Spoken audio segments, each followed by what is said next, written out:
What's up, Rebels fans? Andy from StarWars.com coming to you live to tape from the Lucasfilm headquarters. This week on Rebels, we saw exactly why Maul is still a force to be reckoned with, the dangers of mixing Jedi and Sith holocrons, and more of those awful, disgusting spiders. So sit back and don't look straight into the light. Rebels Recon starts right now.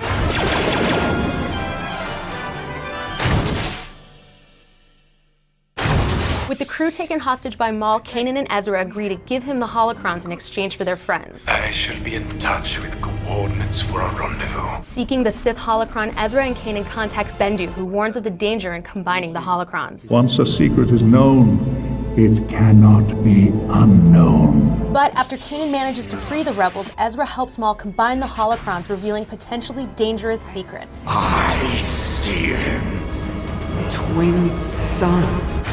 This week we saw the return of Darth Mol, as well as a look at how the events of Season 2 changed the relationship between Kanan and Ezra.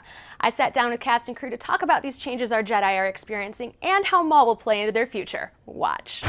There's a lot of discussion going on about the balance in Ezra and Kanan's relationship being off. What was the state of their relationship going into this episode, and how has it changed after? We're still going to be dealing with the fallout from the Season 2 finale for a while. It's not something you could easily forget. And even though we advanced the timeline like by upwards of 6 months when we started Season 3, so much happened at the end of Season 2 that that's going to take a while to settle. Ezra feels responsible for what happened to his master. And early in the episode, if you notice, Ezra's trying to be protective of him because he already blinded his master in his opinion. So once they get down in the tunnels together in this dark place, Ezra is surprised that Kanan came down there and he realizes, oh, he's not hurt. He's not as damaged as he thought he was. They both have to admit to their own faults and forgive. And forgiving is such a difficult thing for people. I don't know why. Admitting you're wrong is such a difficult thing because when you don't and fear takes you, fear leads to anger, anger leads to hate, and we see this on a daily basis right now. How can Ezra help Kanan get back some of what he lost? He can continue to grow and listen and show respect for Kanan and enable him by showing him like, look, even though you can't see, I will burden more of the responsibility. And he does. Through Season 3, we see Ezra grow so much because now he is kind of the de facto leader of the group on missions. We've seen other characters get tempted by the dark side many times. How does Ezra handle this differently? Ezra has a very strong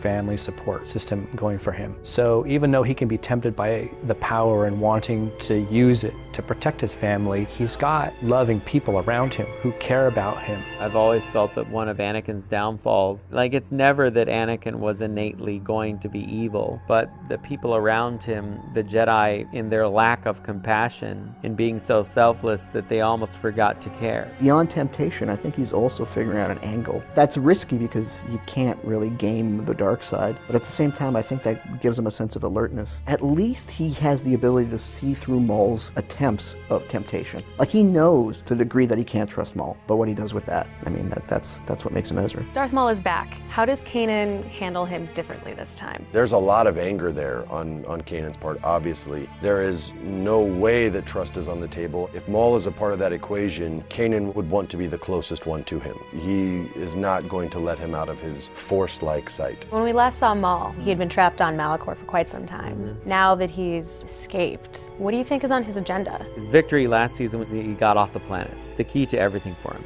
So now he is spinning his little web and starting to make his connections. He's got a game plan and he's got stuff that he just can't let go of. He has lots of secrets buried in strategic places, and he's going to start uncovering some of those things as he gets to his ultimate end goal. Maul, I think, is still convinced that he can turn Ezra to be his apprentice. As long as he can dangle the carrot of, I can help you destroy the Sith, there's a chance he can get Ezra to fight alongside of him. Maul talks about what he's wanting, and he's wanting hope. What does that mean to someone like Maul? He's not interested about living forever. I think he's been denied death one too many times, and he realizes that's got limited appeal. So he needs someone else to embody that legacy. Maul actually isn't trying to be a Sith. He's trying to be something else, something that he's creating. And many people have tried that over the years, and it hasn't worked out. So we'll see how it works out for him.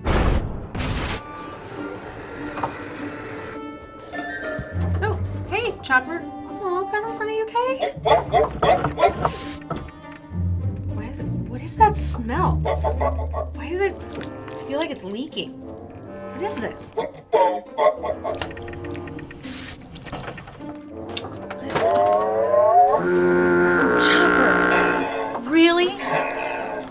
ambush breakfast? Oh my god. How long has that been in there?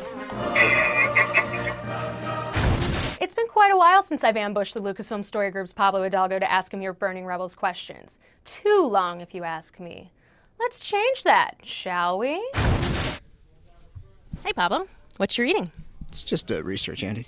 I got 2 questions for you. Okay. All right, cool. At Jonathan Eilbeck asks, does Thrawn outrank Tarkin like in the old EU? And what is the chain of command for the Empire? Well, the chain of command is probably too much to get into for a segment like this, but specifically, Tarkin is a Grand Moff, and that's a political rank, not a military rank. It means that he's the regional governor of the Outer Rim territories, whereas Thrawn, Grand Admiral, is a military rank, and that represents how much of the fleet, or how much of his fleet he commands. Thanks for clearing that up. And our next question comes from 777, and he asks, why couldn't the Rebels jump straight to the Yarma system? Why did they need to first go to the waypoint? The Yarma system is an occluded area of space, meaning you can't make a direct jump there. You have to stop somewhere, recalculate, then jump. And that place where you stop is a waypoint that's owned by the Mining Guild. They will transmit you reliable coordinates in exchange for basically a toll fee. Well, thank you, Pablo, and good luck with your research. Thank you. Have more questions about Holocrons of Fate or any other Rebels questions that are keeping you up at night? Tweet them to @StarWars using the hashtag Rebels Recon, and we'll answer what we can online. Now, I hope you're sitting down because I have an exclusive first look at our next episode, The Antilles Extraction. Enjoy. They're too fast. I can't get a shot. This thing's all over my scope.